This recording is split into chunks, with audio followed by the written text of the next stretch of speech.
Mes amis, mes chers frères et sœurs dans le Seigneur, c'est le révérend Jacques Dina Banza. Naye lisumuke pona mamboka toza na kolwezi eza na mwa mobulu tomeka kolakisa mwa ba kelke biloko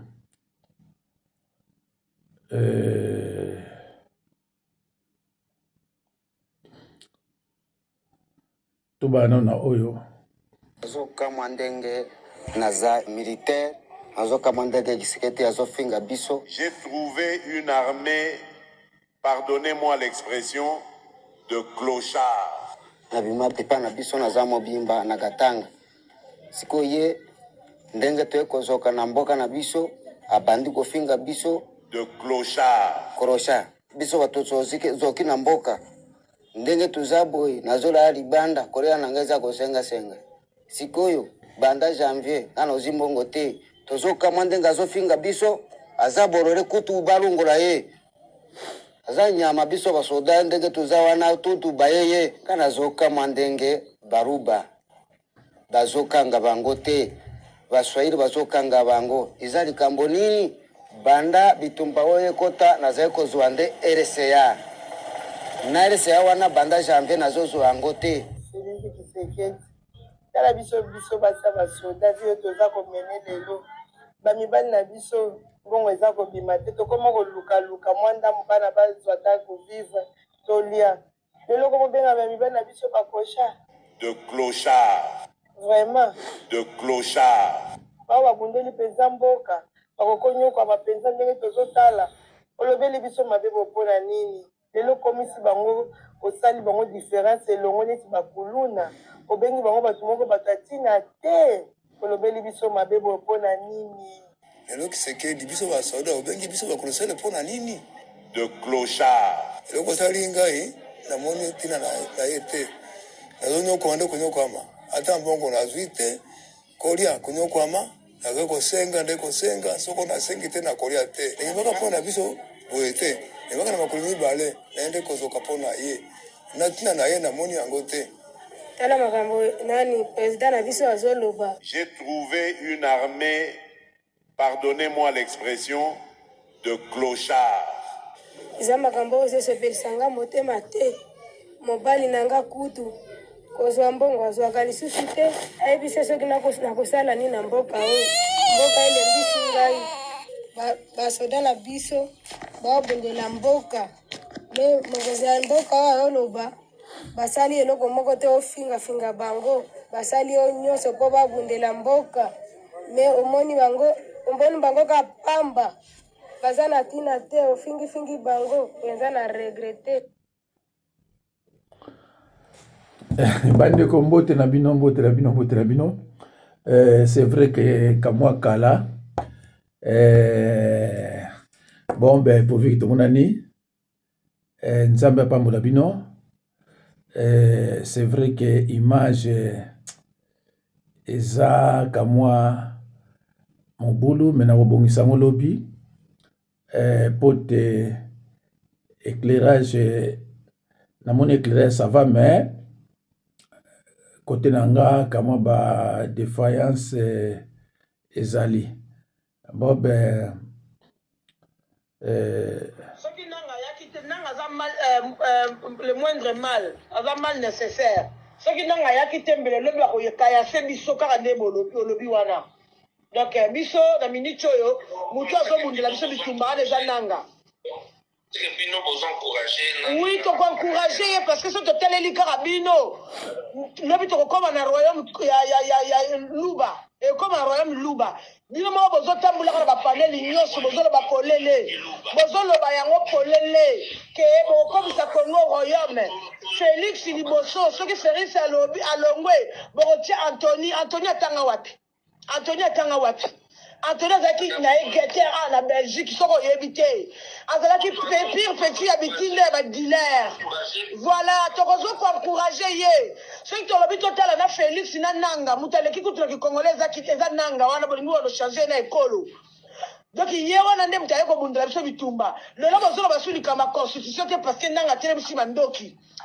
Ozo yoka kaka yem ta sala ki Félix pas comme na poste wana. Ce qui nanga sala ba Rwandais bino pe sala ba Rwandais. Alors Rwandais oya kwa ko aider biso na sima nanga poto mbenga na Félix. Pour le moment Azana nous la bienvenue parmi nous. So bolingi to pelisa moto to ko pelisa so bolingi moto pelate bo fenga na chituntu na bino a démissionner. Parce que tozeli yemo ko a démissionner le ko la ko akolinga te yangona nanga fazala ka wana que ça vous plaise ou pas moya ko luka na soto sangana na bino te parce que bandaka to kamwana kana bino bobo sani bolobaki pouvoir eza ya bino baluba biso ba bikolo soto kanga bino na biso lo kwa bitumba pe ezo ya bozo benga biso pona nini boko benga biso pona nini to sala na bino nini na minute ndi bako biko ya konduka siko to sangana na bino po to sala na bino nini bandeko nga na ye kaka lelo pona tshaka kaka kotia voilà gumikata so ngara oneni oya ngai o de poste na weba ebosa beta mushimata o de poste bon ben wana eza inutile po eza kozoba na na bango mais botalaka bakota ndenge ezokende ba matière première au monde ndenge ezokende pepele oyo pepele na este kuna tande baozo bakolta na biso sans réaction ya autorité baza na réaction ata moko te biloko ezokende oya Johnny ye na nsima na ngai bakingi yango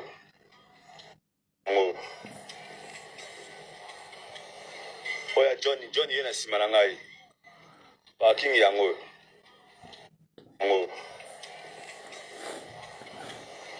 oya Johnny ye na nsima na ngai do bakamio ezoya wana ezozwa yango ndenge elingi toza na arme te ezozwa richesse ndenge elingi ali bozokende pa ya Trump voilà nzambe na ngai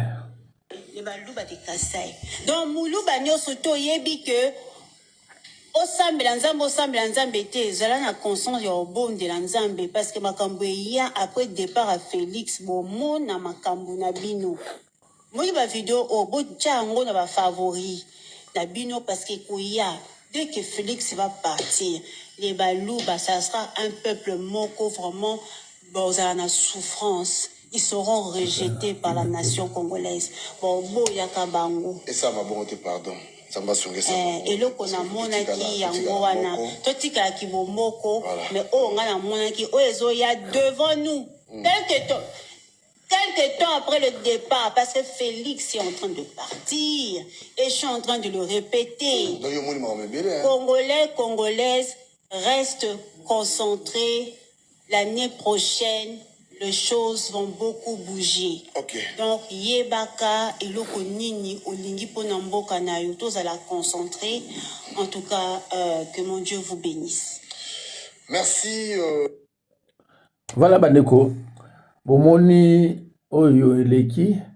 Mais malheureusement ponanga biloko moko na zwaki mais na tiango awate na ebite so nako ko récupérer yango oui nako ko récupérer yango soki possibilité zali oui boze na récupérer ata ndambo yo comme ça na na tia yango kuna voilà tozonga susu na mama oyo auti koloba tozonga susu na ye. Voilà, tout le monde. Président Nabiso, je pense que il faut que tu ailles bien mentalement. Moi, je pense que à cause d'un problème. Oh. Est-ce que Kala vraiment tant Azali na Belgique, Azali ko soit Azali ko foot a été pour en tant qu'handicapé? Pardon, non, tout cela bien. Parce que comportement naïe, azana comportement, il y a azana trouble du comportement et de la personnalité. Bilobela, tous les sorties naïe ezala kaka, bilobela. Tous les sorties naïe ezala kaka. bakamoko eza na tina te. On a tous les sorties médiatiques. Aza mutu moko lelo aza na i lobi aza na a changeaka à tout moment. Mais est-ce que telle a émission na est-ce que telle a sortie médiatique né avant? Est-ce que azalaka na bato bakoko conseiller ye? Est-ce que azana ba conseiller spirituel? Est-ce que azana bato bakoki ko orienter ye un président de la République? Mais bazo ça lelo côté. Voilà. Nalobi lelo musa nagaka kotiaka botalaka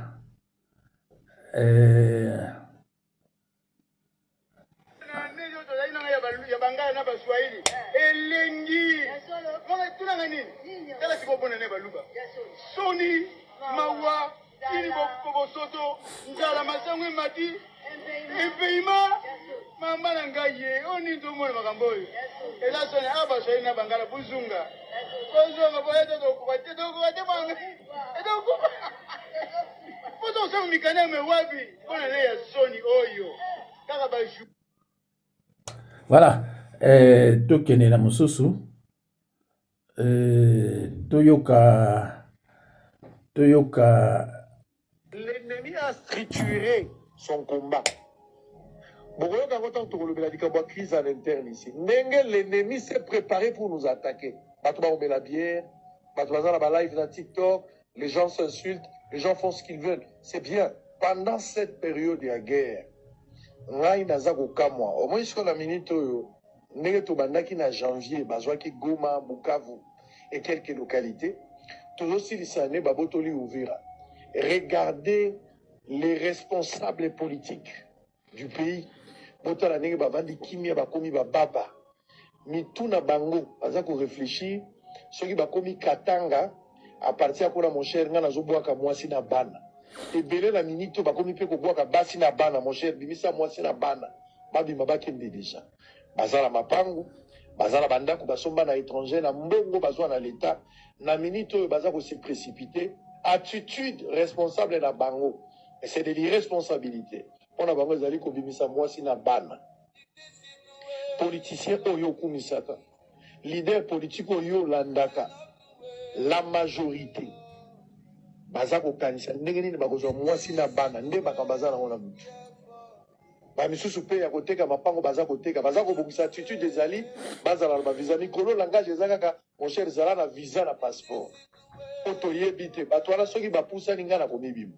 C'est vraiment une attitude irresponsable.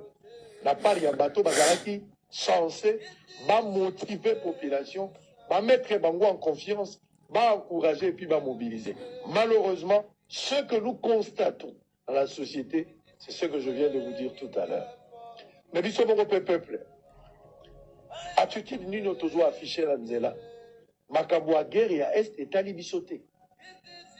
Awa ndenge tozali awa bato batikali, c'est comme si makambo ane zoleka mosika eza sur par la bisoté.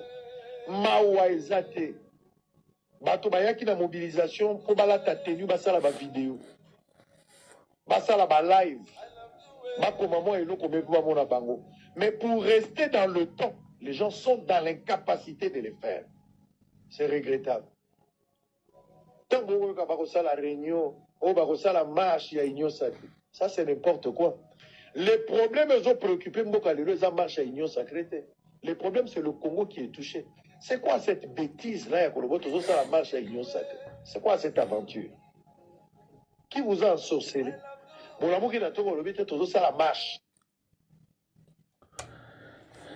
Bandeko nzamba za nabino nde na bisino kake ngana zaka lelo lokola zomeka pareil pona tshila babino kaka biloko oyo bokoki komona.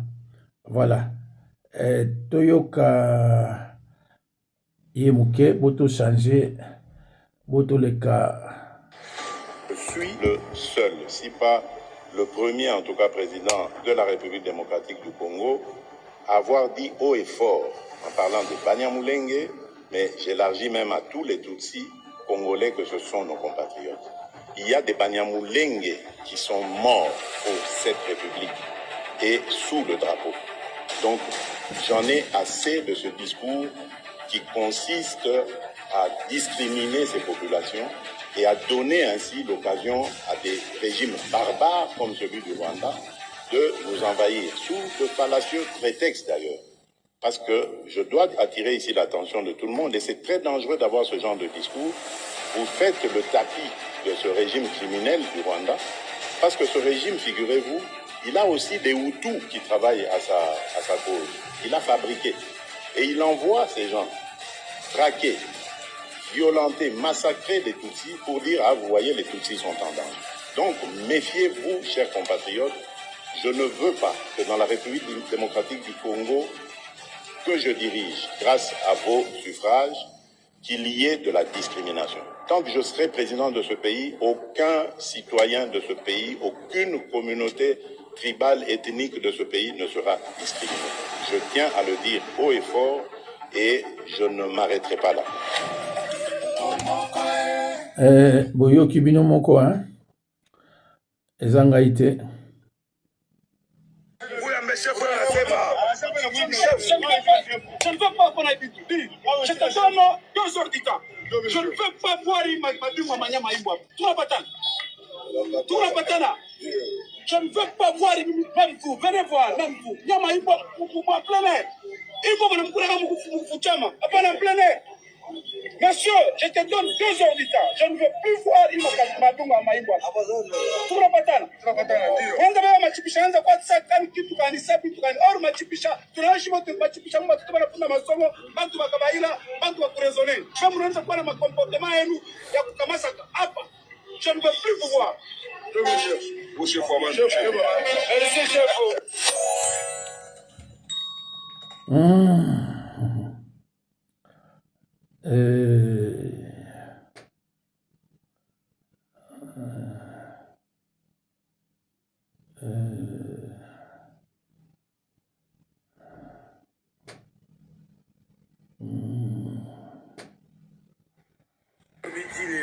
donc mbanzango mutombe olali pe tolamuki toza ambiso ka esika moko ndeza nayebi te so yango olobani nayebi te biso tu toza awa ata moto moko ta oblige suku eza ntina mbanzango donc nde eza biso eza bilombe lobi ti lelo donc mbanzango mutombe olali pe tolamuki toza ambiso ka esika moko ndeza nayebi te so yango olobani nayebi te biso tu toza awa ata moto moko ta oblige suku eza ntina mbanzango bandeko nalobaka na bino ke Uvira tombe bato ebele balobaki ndenge ekoki parce que annonce wana ebimaki nanu te mais ngana yebisa bino avant ke Uvira etombe balobi mpona nyonso boye fait de côte bakoya nini Uvira tombe na minute nazoyebisa bino Kolwezi na Kalemi eza na mobulu moko makasi mobulu mpenza makasi mais totala nanu eloko oyo bongo to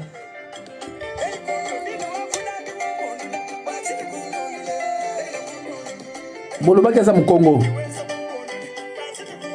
bolobaki aza Mukongo premier ministre yo wana Swamina bolobaki aza Mukongo aza pa bisiko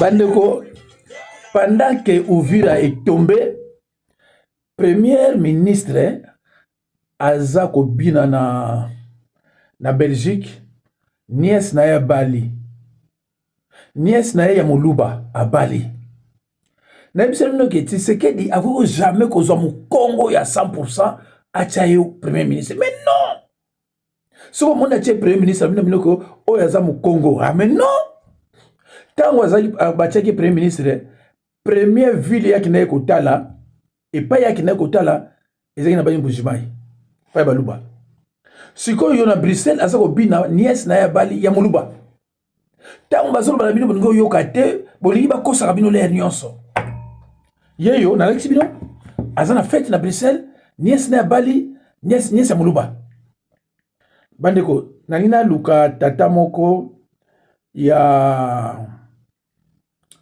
Kasayen aza koloba ba 3 accords oyo Tshilombo auti ko signé mais lokola nazotia mpenza kana kosala eloko oyo te nayipa natia yango te mais soki nakoki koluka yango non eza te parce na se naleki soki nakoki koluka yango mpo nalakisa bino voilà Kolwezi Kalemi botala Kalemi makambo ezoleka na Kalemi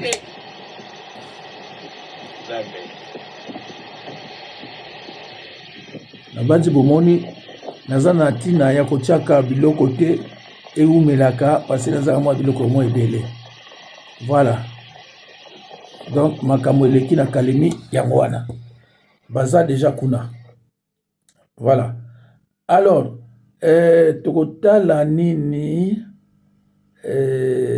tata wana namoni ye natiaki ye te c'est regrettable quand même natia ye te mais nakotiela bino quand même na bas Congo ça ne va pas ah tatango yeyo mena tiana no oya bas Congo bona ya kotia ye parce que nga pe naza Congo boyo kwa nani oyezoleka kote na ngai voilà ba mama bandeko nazo ko informer gouverneur ya Congo central ndenge tovandi awa na kisantu tozali na 80 km tina Kibambi na secteur ya Kibambi le 24/12 mois 2025 chef de secteur ya Kibambi a communiqué administrateur du territoire ya Badimba ke ba mumbondo ba komi na mboka Tapa ba récupérer ba mboka wana nyonso na Kibambi yango tozo sa gouverneur ya province ko numéro 1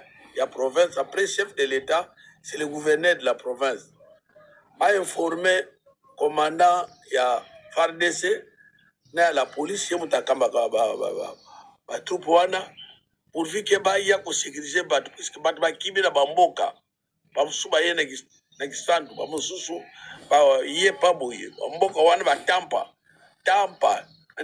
teme tampa na groupement ya Kimbataluiti donc na secteur ya Kibambi na territoire ya Madimba na zolo ba bien tampa teme tampa alors abombondo ba juba mboka wana ba récupérer yango donc to sengi ke le pays ko Israël continuons à ça que sécurité koko za kaka na armée te na la police te na batoanere te continuons à congolais face à prise de conscience que face à la sécurité à moins les comme informé bon mboka nyonso ya biso nyonso na ba soda na ba policier na ba civil ba nyonso avanda kada Congo est ensemble ya biso nyonso et ça te comme les kambu obombi ko ebisate alors ce qui toujours bombe na makambo so to les kambu to ko ba konzi ba disposer ko pona ko sécuriser biso ko tolera kana bilanga tolera kana mabele bato ba kibi mboko ba tiki banda wana bazu yango mais liko lo banini yango to sengi ke gouverneur a sa responsabilité ka tinda ba policier na ba FARDC ba kende na tampa na secteur ya Kibambi yango makambo tozolo ba yango wana si ba mombondo ba komi kuna bazu mboko wana nyonso bazu ba mboko wana nyonso tozo ko informer bino merci beaucoup point de Dieu on mise à part. Voilà, bandeko na banzi boyoki ye bien ba Congo eza tombé déjà pa ya mabondo bato na bino wana pe baza ba rebelle mais ba rebelle ya forme mususu. Alors bandeko totala tata oyo azaka Kasayen tata oyo azaka Kasayen azolobila biso ba corps misatu oyo Tshilombo bino boyebi te oyo ye awuti ko signer kuna. Alors boyoka ngo vraiment na bokebi nyonso. Voilà. Azaka Kasayen, hein? Azaka Kasayen. La RDC vient d'entériner 3 accords. C'est ce que dit nous a caché, ces 3 accords. En ce qui concerne les accords entre la République démocratique du Congo et Washington, il s'agit de 500 milliards de dollars pour une exploitation de 99 ans. Je me répète, 500 milliards seront débloqués par les États-Unis pour 99 ans d'exploitation des minéraux de la République démocratique du Congo. Quasiment un siècle. En même temps, vous vous rappelez, l'émir du Qatar est passé il y a une quinzaine de jours à Kinshasa pour environ 21 milliards de dollars. Là encore, c'était encore un MOU, Memorandum Protocole d'accord. Pour 21 milliards de dollars dans une période allant de 10 à 25 ans. Donc le président Tshisekedi est en train de lier notre pays pour plus d'un siècle d'exploitation. Nous sommes dans la deuxième colonisation. Pareil colon blanc à la peau noire. Je vais m'adresser au président rwandais Paul Kagame pour lui dire ceci. Puisqu'il a voulu se comporter comme Adolf Hitler en ayant des visées expansionnistes, je lui promets de finir comme Nata Lamonano, je vais m'adresser au président rwandais Paul Kagame. Regardez ce qui va se passer. Bandeko, to reprendre yango pour na tala yango te comme ça nako.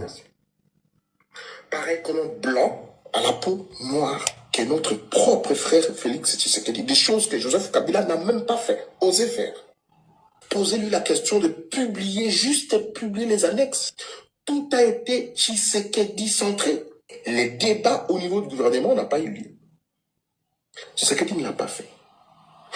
Et l'une des sources de quelle Afrique me confirme hier soir, que c'est l'une des raisons pour laquelle il a fait précipiter le départ de Vital Kamerhe, parce que Vital Kamerhe n'allait pas faire passer les accords de 500 milliards de dollars pour l'exploitation de 99 ans. Konangai, ça n'a pas histoire ya liboso ndenge IDPS ozo mona batoyo. Na Tshisekedi yemoko bakota ka rébellion. Nous sommes sous Musée. Mobutu au pouvoir, nous sommes Musée en train d'avancer. Allô bandeko. Nabandi boyoki binomoko que ndenge ndeko na zolo bakasaye abi parmi ba contrat o ba signé bazwa mboka na biso 99 ans bapesi soki 500 milliards. Bon, na 500 milliards wana na une année déjà bako kozwa milliard boni. Donc mboka penza eza mawa. So balobi mawa, c'est-à-dire eza penza mawa RDC. Voilà. Donc to espérer le côté eza na bato ebele bazo comprendre te. Bon ben on va voir. Mwana boma nini yo vidéo ezate nazo sala BC nazo sala BC on a prochainement ezala sans problème. Voilà. To kana nuye 3 minutes 3 minutes à pamba. Bon to changer. To changer mon mais avec ces nuits, je peux les aider. 3 minutes kaka to Traître en quoi? C'est le contraire. Vous avez dirigé un peu quand vous avez traître. Bandeko. Na basfeti oyo. Poto eza ya kotonda na batuana. Baye ko fete ao libanda.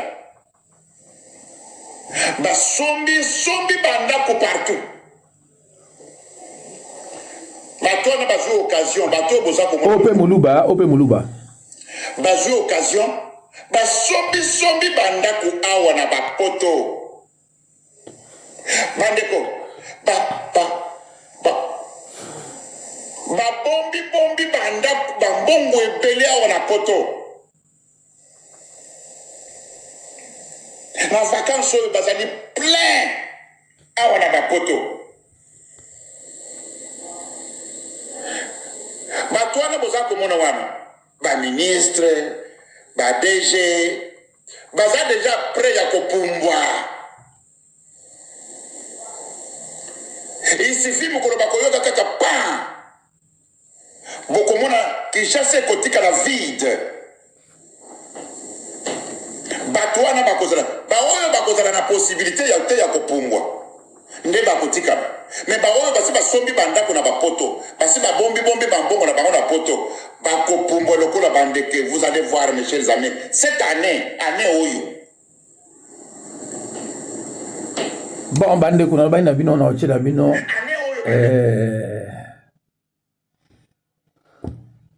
Pendant plus de 60 ans, les entreprises françaises qui faisaient des bénéfices ici en Afrique ne payaient pas des impôts en Afrique. C'est ça. Parce qu'on avait mis en place une loi qui dit que chaque entreprise paye des impôts dans son pays.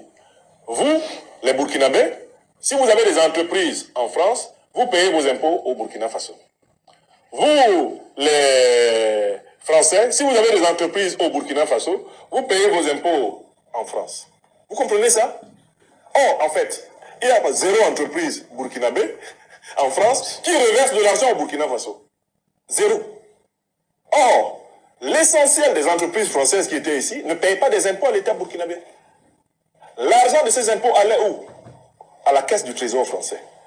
Or, maintenant que l'Alliance des États du Sahel, le Mali, le Burkina Faso, le Niger ont dénoncé le principe de la double imposition. Et on dit tous ceux qui font des affaires sur notre sol nous payent des impôts. Si nous avons des concitoyens qui font des affaires sur votre sol là-bas, qu'ils payent les impôts là-bas. Vous savez ce qui s'est passé? La marge du Trésor a augmenté. Et si ces États-ci sont en train de fonctionner en autonomie, c'est parce qu'en fait, ils ont augmenté leur assiette fiscale simplement par les impôts des multinationales étrangères sur leur propre sol. C'est ce manque à gagner qui se traduit par la crise politique française.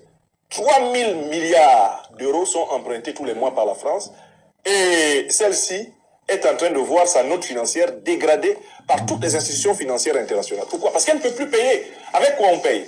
On paye avec des richesses réelles. La masse monétaire n'explique pas à elle seule la richesse. Il faut qu'elle corresponde à quelque chose de concret. Pour la première fois, le Burkina Faso a des réserves d'or. Est-ce que vous savez que pendant plus de 70 ans, ce pays n'avait pas de réserves d'or? Comment un pays peut avoir de l'or, mais pas de réserves? Et c'est la France qui en a, alors qu'elle n'a pas d'or. Merci bien, professeur Franquin. Bandeko, na banzi bozo landa pe boza koyoka bon ben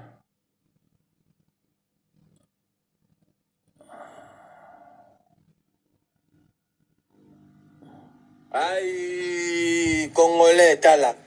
Tous en Saint-Petersburg, na Belgique. Tous en Moussika, na Bruxelles. Saint-Petersburg, on a rôle à Bruxelles. T'as la concession, Yassika. T'as la concession, Yassika, t'as la concession, pas plus de 20 millions. Entre ma maison, na ba appartement au Ezawa, il y a 50 maisons, na 50 appartements. Donc, awa, 100 familles et au vanda. Ma matériel les ali, ma baya au tosa na ngona Congo, bozoka makelele chantier zo salema. Brique ya rouge, oh biso tobo ya na Congo, yango bazo tongela. Bato boyiba mbongo à 100 jours. Pourquoi bobenga ba biso te? To aider bino pour na sala biloko na mboka tala. Awa na sima awa ba Congolais déjà ba sombi. Il y a au moins 2 familles na à peine à sima. Biso to sakaka, oh moi je suis un télo. Moi j'ai des diplômes, moi j'ai étudié. Ba diplôme on a des études bosala na boza ba intello dans le vol. Ba études bosala c'est comment voler sans investir dans mboka. Ba taba 100 jours.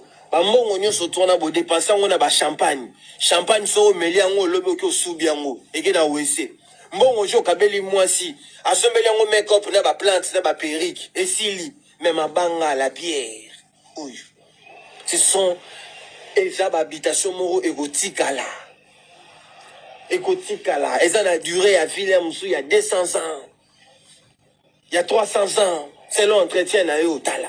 Tala beauté, ba matériel au na Congo et ali. Libaya, est-ce que vraiment na Congo to rozanga libaya? Brique à rouge na maluku, brique à rouge yango, na kanda route na zoyo kamara, mamambo, brique à rouge yango. Brique à rouge, m'dela zotonga na brique à rouge, yango. Vous les politiciens, n'a pas soi-disant homme d'affaires. Moi, tu sais, moi je voyage. Tu sais que moi je suis comme ça, français, carana mon encore. Mais ça, c'est investissement. C'est l'investissement dans le Congo, c'est ambiance. Na basi, distraction. Bataba bongo, il est biso boy. Tu es le biso ma bilambate. Tu es le biso ma yabasité. Biso tout ça, tout le investissement. Ba biso boy. Ba autorité. Chef de l'État, ba biso oyo. Pembeni na yo, to rotonga biloko. Pour chaque jour, le lot samedi tala, dans la petite basket stangaye, dans la camionnette wa, na boulot. Il faut ça dans la batabo président de la République. Français belé ton rambo gâté président. Le français ne construit pas. Il va réfléchir dans la tina sans aboutissement. With the prime location, direct access to the Dubai Line Road, minutes to outlet. Bon, bandeko, na sepeli na moni eleki déjà 34 minutes. Nazo mekagaka. Voilà. Nazo meka. Pona yeba. Soki ekosala ka na téléphone wa sika. Combien de minutes? Voilà.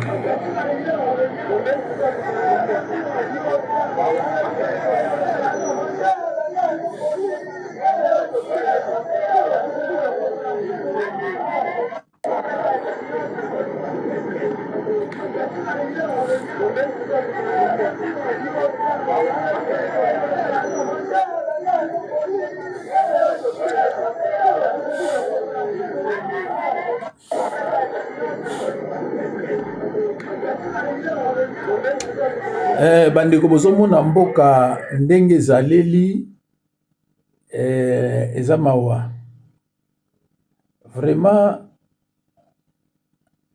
eza mawa mais tosani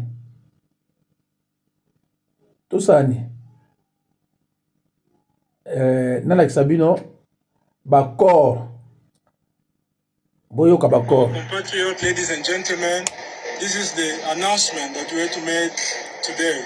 Celui de la constitution d'un ticket gagnant entre l'UDPS et l'UNC. That is to make a winning ticket between the UDPS and the UNC. Et à travers ces deux partis, on va citer leurs leaders, Vital Kamerhe et Félix Tshisekedi. And through this party, and through this ticket, we're going to name their leaders, Vital Kamerhe and Félix Tshisekedi. C'est non seulement un ticket pour gagner les élections, mais c'est aussi un ticket pour gouverner le Congo de demain. This is not just a ticket to win the election, but also to govern the Congo tomorrow. Puisqu'il fallait qu'il y ait un ordre, c'est-à-dire un président, c'est pour ça que cet ordre a été mis. Mais vous devez savoir que nous allons gouverner ensemble et tous au même niveau, sans qu'il y ait un qui essaye de mater l'autre. It's not just about being the president, but we're going to lead, we're going to govern the country together. There's no way one is going to impress power upon the other. We're going to lead and we're going to govern together. Nous en profitons aussi pour annoncer aux autres amis qui sont au Congo que nous allons retourner très bientôt au pays. Bandeko, boyoki bakorango. Alors, sikoyo boyoka Kamerhe. Boyoka. Tout en état son directeur de cabinet. Nous avons signé l'accord de Nairobi avec le président. Je suis aussi partenaire de Joseph Kabila pour avoir accepté Félix et moi cette coalition. Le président Félix et moi cette coalition. Donc je suis un directeur de cabinet, mais un directeur de cabinet acteur de premier rang. Il faut faire attention avec ça. Et je serai même plus que ça. Puisque dans l'accord que nous avons signé à Nairobi, je devais être Premier ministre. Et ça ne m'impressionne pas. J'ai été président de l'Assemblée nationale, c'est bien au-dessus de la primature. Donc, ce sont avec cette discussion. Ça dépend aussi de l'homme. Parce C'est comme ça que les choses fonctionnent à travers le monde. Quand Mongolo Diak a accepté d'être gouverneur de la ville de Kinshasa, il a posé comme condition au maréchal Mobutu, je suis gouverneur d'accord, mais je dois être ministre d'État en même temps. Et pourquoi vous ne l'évoquez pas ce cas-là? Je ne suis pas Mongolo Diak, mais je suis Kamere. Ça n'engage que moi. Nous devrions cesser d'avoir des situations où les gagnants gagnent tout, ils écrasent les perdants. Et ce qui a toujours été à la base des guerres, et où les perdants perdent tout et ils se retrouvent dans la brousse pour créer une rébellion. Absence ya Kabila. Bandeko na banzi boyoki na banzi boyoki ndenge Kamere alobi. Voilà. Alors boyoka sikoyo oyo. Na sepeli passé na moni vidéo et ça sera déjà koleka 40 minutes. Je ne vois pas comment, en continuant à traiter Paul Kagame ou Yoweri Museveni d'agresseurs, de grands méchants loups, de diables et de tout ce que vous voulez, que je ne vois pas comment on peut réussir à obtenir justice et réparation. Donc, la seule chose que je demande à ces gens qui veulent le dialogue, c'est d'abord de condamner l'agresseur, de le nommer clairement et de le condamner. Et là, alors, on va dire, ce sont des patriotes. J'espère que vous comprenez. Vidéo Liboso Tshisekedi Alobi, Azoye Bate na moyen ni bakoki obtenir paix à Est, ceux qui vont continuer à condamner Paul Kagame et à condamner Rwanda. Kaka même Tshisekedi, la vidéo mi balé. Après si commission récuse na ba opposants, na ba congolais, ceux qui ba vanda ba dialoguer ensemble et sengeli ba condamner d'abord agresseur ba nommé, c'est-à-dire ba lobake eza Paul Kagame eza Rwanda eza M23. Kaka même mutu Tshisekedi kaka ye moko wana batuna ki pour na paix à Est et sengeli tout ça nini pour notre paix, qu'est-ce qu'on doit faire? Il faut lui faire la guerre. Il faut faire la guerre au Rwanda et à Paul Kagame. Kaka mutu moko même tout ce mutu aza mutu loleli kaka mutu ye moko kaka ye wana Tshisekedi susu batuni bon pour na paix na Est na biso il sengeli su nini abiono ya salama pour la guerre et sengeli diplomatie yoana au début Tshisekedi na mandat na liboso batuni bon tant esili ndenge nini makambo simbité au sali pene le côté qu'est-ce qui n'a pas marché oh non les alaki FCC mtande ko changa bakal deuxième mandat Tshisekedi ce que za ndenge nini mandat aussi la nini ote mwana tonga banzele zate mwana tonga ba opité zate mwana bongisa social ba congolais zate parce que bon nous ces okende la guerre comme ko impression la sama comme ça mutambo na ibite soza mutalo lengeni arobeli sabino liboma donc versatilité politique abwe non na mona ngote parce que mutaboye soki nde azo diriger mboka na biso na mboka na biso zokende c'est-à-dire Tshisekedi na analyse na sali azali ko conditionner posant par congolais avant ko dialoguer et sengeli ba condamner Rwanda ba pointer agresseur c'est-à-dire mutu azo déstabiliser Congo. Oui, je suis d'accord. Tous ont condamné Paul Kagame, Bakangaya Akufa, tous ont condamné M23, tous ont condamné Nanga, tous ont condamné Bango. Oui. Pour la nini, bazo yi baba richesse na biso, bazo tcha ba congolais l'insécurité. Oui, je suis d'accord. Et bon yo Tshisekedi. Yendo zo tcha ba congolais l'insécurité te na gouvernement na. Le gouvernement est salaka makambo po zo linga biso to condamner les baba M23. Gouvernement na yo, ils ont plié à fonds publics, c'est-à-dire, qu'on a pillé la richesse, mais nous avons plié à fonds publics. Qu'on a peuple congolais en sécurité, gouvernement na yo, congolais en sécurité, pas.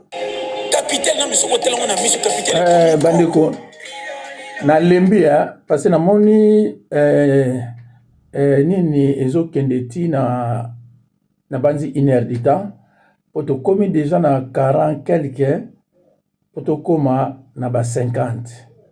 Voilà, donc nde na epsino ki na lembi, mais to chata yasuka ou bien avant. Bandeko, je fais cette vidéo pour dénoncer quelque chose.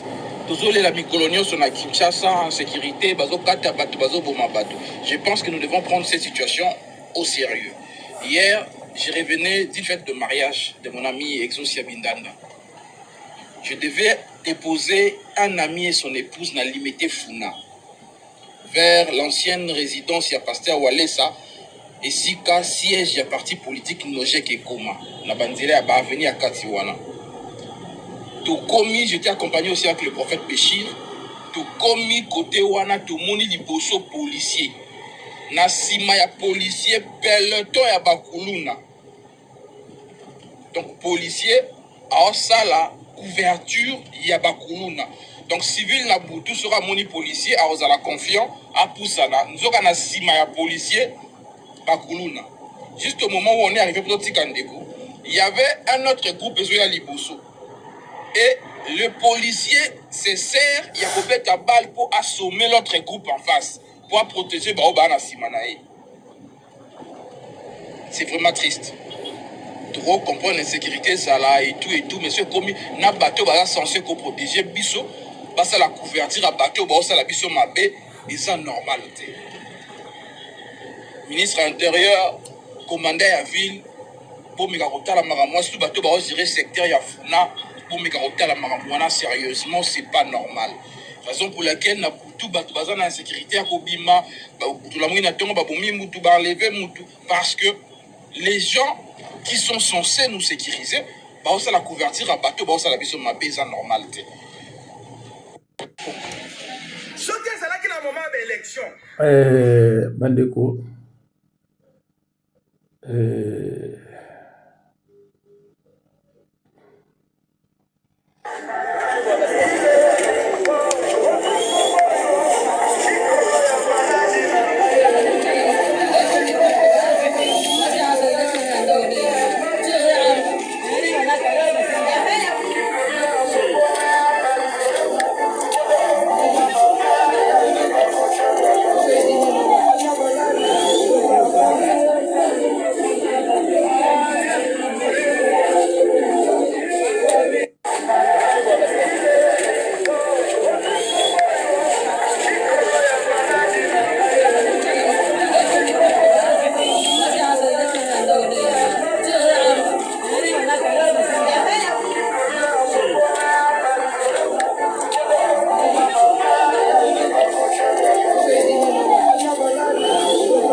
Voilà, Bandeko.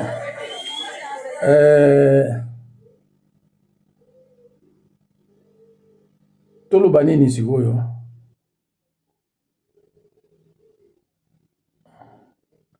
Na sepelika na moni ekosala iner. Je vais vous mettre des séries de vidéos la semaine prochaine et je commence par celle-ci. Des vidéos dans lesquelles on retrace les propos de M. Félix-Antoine Tshisekedi quand il était opposant. Qu'est-ce qu'il pensait des Kabila, comment il parlait des Mobutu, comment il parlait même des Libyens et de toutes ces personnes. On va d'abord suivre cette vidéo dans laquelle il dit que Kabila a zap papier, gouvernement à Banamikié, il l'a dit. Il l'a dit lui-même. Maintenant, quand les gens viennent dire oui, Camisole avait exagéré, il avait dit que le président est maîtrisable. Fachi a oublié que lui, quand il était opposant, il était pire que ces gens-là. La liberté d'expression, à l'époque, pour lui, ça s'adaptait.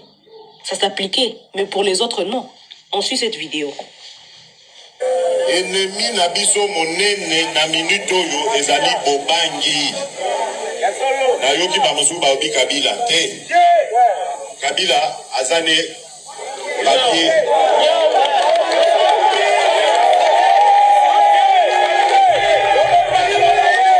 Secrétaire général alobi pouvoir ya banamike. Eloko ezali kosala. Lelo tozongi lisusu na makambo bazobenga outrage au chef de l'État. Mutu aza konyokola mboka, aza koyiba ekolo, toloba te. Soko lobi babi outrage au chef de l'État. Wana eza boumbu te. Est-ce que c'est quelqu'un qui m'a yango? Voilà. Donc, biso ba imprimer nyonso ya valeur ya mboka oyo. Ba document nyonso bomonaka ya valeur tokutelaka. Ndeko na ye ya mobali mutu aza na marché wana ya partout.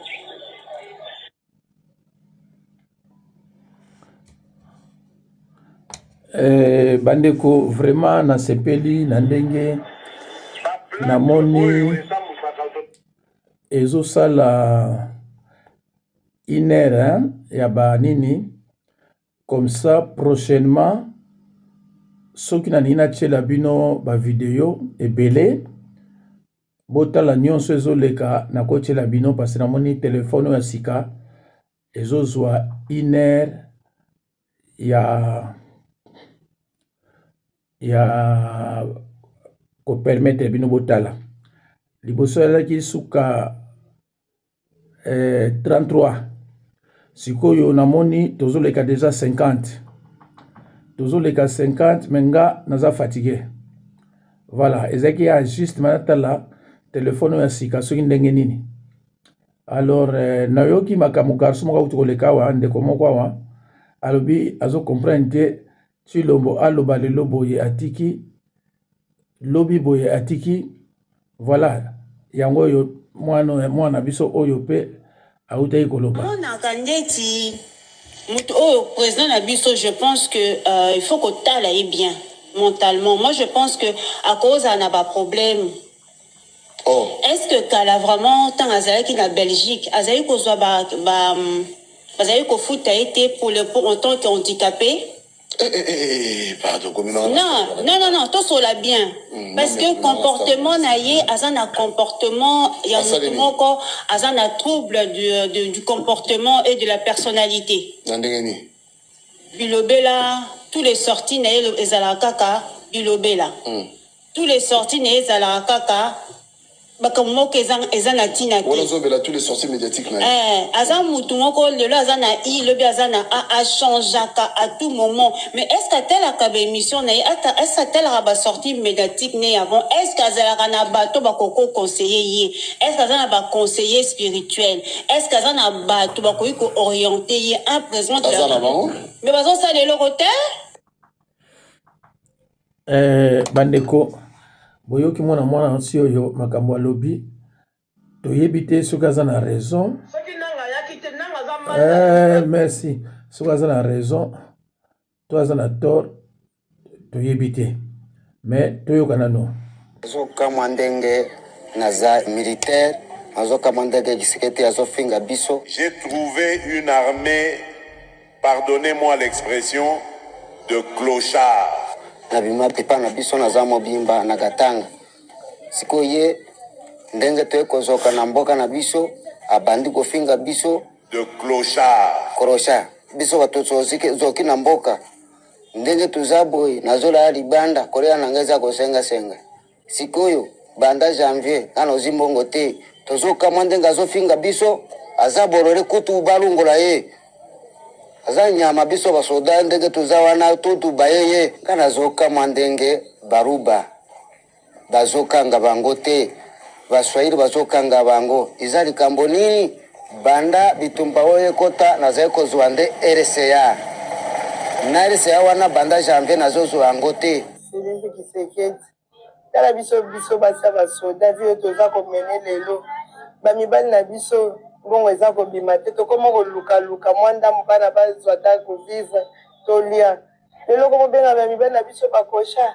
de clochard vraiment de clochard bao babundeli mpenza mboka bakokonyoka bapenza ndenge tozotala olobeli biso mabe bopona nini lelo komisi bango osali bango différence elongo neti bakuluna obengi bango bato moko batatina te olobeli biso mabe bopona nini lelo Tshisekedi biso basoda obengi biso bakolosele mpona nini de clochard eloko otali ngai namoni tina na ye te nazonyokwama nde konyokwama ata mbongo nazwi te kolia konyokwama naza kosenga nde kosenga soko nasengi te na kolia te enyembaka mpona biso boye te enyembaka na makolo mibale naye nde kozoka mpona ye na ntina na ye namoni yango te tala makambo nani président na biso azoloba. J'ai trouvé une armée, pardonnez-moi l'expression, de clochards. Iza makambo ozesepelisanga motema te mobali nanga kutu kozwa mbongo azwaka lisusu te ayebi se soki nakosala nini na mboka oyo mboka elembisi ngai basoda na biso babundela mboka me mokonzi ya mboka oyo azoloba basali eloko moko te ofingafinga bango basali oyo nyonso mpo babundela mboka me omoni bango ka pamba baza na ntina te ofingifingi bango penza na regrete.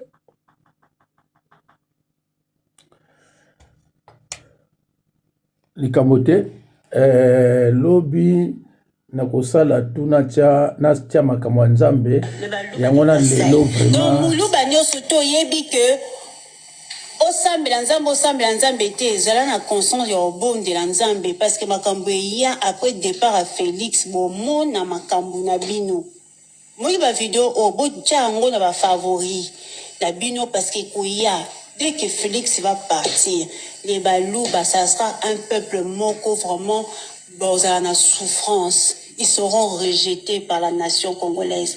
Bon, boyaka bango. Et ça m'a bon, pardon.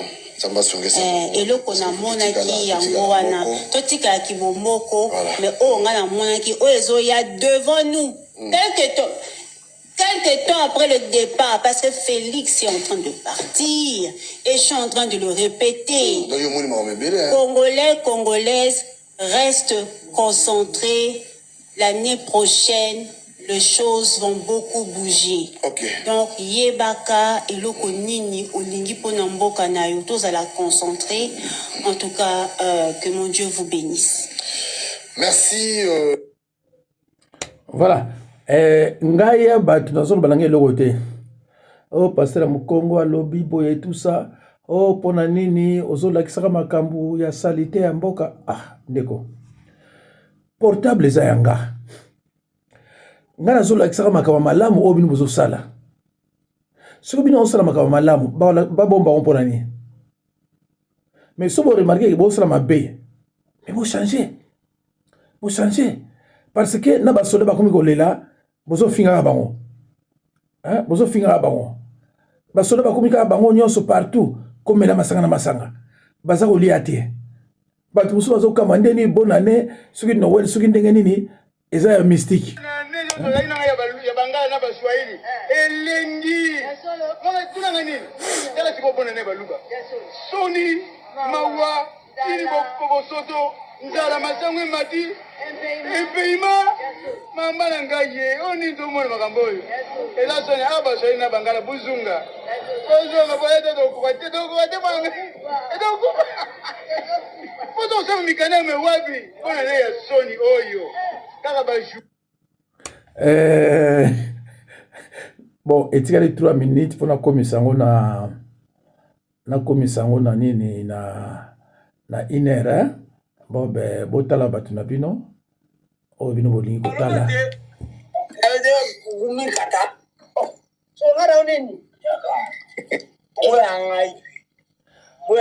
Oh, des postes là, oui, bah. Oh, des postes. Mawa bande komboka désordre, tala basoda kuna. Tala. C'est-à-dire bameli masanga balete. Siko masanga. Et bani oboma bango. Mushimata en personne. Mushimata. Mawa. Bandeko. Bon. Tosuka. Oyoki pe bele. Ezana bato yo balingaka kolanda biloko nanga na banzi na tieli bino kamo ebele nazokata avant ya kobaye nanu balibien wana balibien baza lokwa bato ya maboma président Kadhafi azalaki wana balekisi ye babomi ye wana maintenant baza na basituation oyo wana. Mais avant tout, il faut d'abord interpeller les dirigeants et les pays oyo avant ya kobaye nanu balibien wana balibien baza lokwa bato ya maboma président Kadhafi azalaki wana balekisi ye babomi ye voilà maintenant baza na situation oyo wana. Mais avant tout, il faut d'abord interpeller les dirigeants et les pays oyo avant ya kobaye nanu balibien wana balibien baza lokwa bato ya maboma président Kadhafi azalaki wana balekisi ye babomi ye voilà maintenant baza na situation oyo wana. Mais avant tout, il faut d'abord interpeller les dirigeants et les pays Oyo. Bandeko, Bokoya Kolobako, passer à Congo, yo, ndenge nini, tout ça. Ah, Ngaya Batu. Dans le bien le côté. Voilà. Ngaya Batu, dans le bien le côté. Bokoya Kolobake. Bandeko, urgent. Republier cette vidéo, partager en haut et comme la bandeko, nous sommes pas konjambo, na ba konjamé, ba ebisa bango ma mnu ngo sali mana minitu ouvira. Alors republier cette vidéo, ça n'a été que s'abonner. Information ezani. Momoni charo na te likolo, soko zoomé yango, ozomo na be écriture ya ba chinois na koya nango. D'abord, qu'est-ce qui se passe? Tu veux dire d'abord les États-Unis d'Amérique a eu un ultimatum ya koloba été par M23, il faut se retirer na kate ya ville ya Uvira. Tout le monde a dit que dialogue machin. Mais comme un homme intellectuel, je vous avais dit que vous allez avoir une facilité car vous êtes se retirer une photo bunda. Je vous dis que ils ont la ville mon côté M23 côté pour que tu aies la facilité vous allez à moins que Simba Kigali pour que Kagama passe ordre va quitter. Pour Kagama passe bon ordre te va quitter. A passe bon ordre sur Moni Kigali Pelinda kuna fanda ke Peli moi si a kufi moi na kufi ça le pharaon pour libérer ban Égypte tinga ki fo moi na moko kufa. C'est un peu ça information na kopisa bino na minute osukoni nezonika. Ba eko renforcer ba position na ba bozo mona ba mituka na bazo kotisa eza mituka renfort ya ba M23.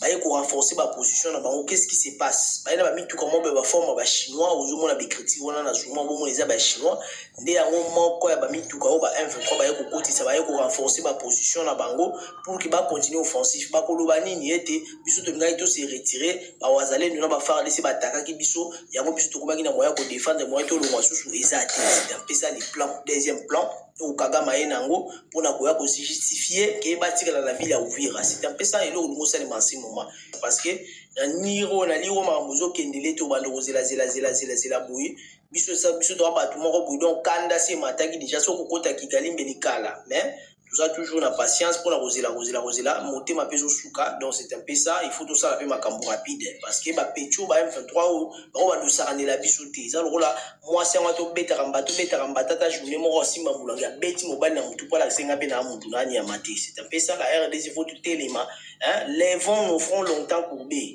fachi c'est un peu ça les alakata national yemba merci bandeko nzamba pambola bino na uto na tiki bino na kombo na Yesu na tiki bino